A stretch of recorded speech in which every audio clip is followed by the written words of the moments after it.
video on how to check if you have diastasis recti or abdominal separation. So typically we see this postpartum. It can heal on its own, but if you're at that 3-month mark and you still have it, chances are you need to do some rehabilitation. So what happens in pregnancy, back up, we see this in powerlifting as well. It can happen to men and women. We just see it most often in pregnancy. So your abdominal walls look like this, and they begin to separate to make room for baby. Now this has to happen for that baby, but underneath is a muscle called your TVA, and that gets really stretched out as well. And stretched out, it also becomes weak. And if it's not activated in pregnancy very often, then this can become permanent postpartum.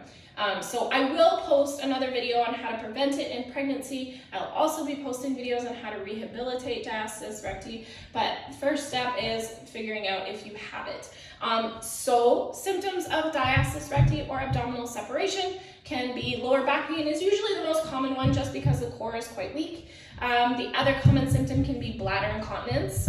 Pelvic floor weakness and TVA weakness are typically interchangeable. They work together. And then the other symptom can be just feeling a pressure when you sit up or twisting of any sort. So something just feels off in the core. You can also see a little bit of coning in there as well. But if you're still not sure, no worries. That's why we're doing this video, so that you can figure out if you have it or not.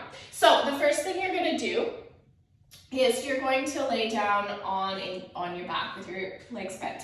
So you're going to take 3 fingers widthwise and you're going to push into your belly button. So you're going to be testing for 2 things here. You're going to be testing the TVA and the abdominal walls coming in, okay? So typically we see it at about the belly button, but within an inch, but we've sometimes seen it a little bit higher and a little bit lower. So you're gonna kind of palpate up along that line.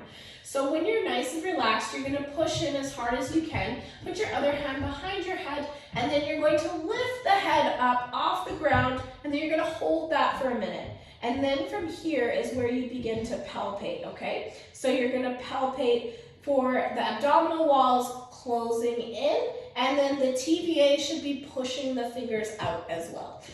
So those 2 things should be happening so that they push your fingers right out. You can have what's called a functioning diastasis, and that is when you can feel the TVA pushing the fingers out, but you can also feel that we still have an abdominal separation of over an inch, okay? So that's what's called a functioning diastasis, and you can still do sit-ups, leg raises, and begin to lift weights, assuming because your TVA is functioning properly, but assuming that you're still using your diaphragm properly and you're incorporating the pelvic floor. You'll also want to still incorporate deep core exercises just to encourage those walls to come in.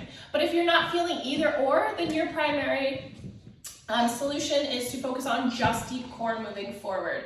And I will be posting videos for you to follow. So I hope this helps, and make sure you subscribe. I will be posting more frequently, and we'll also get you guys in the comments. Let me know if you want me to go over anything more in detail.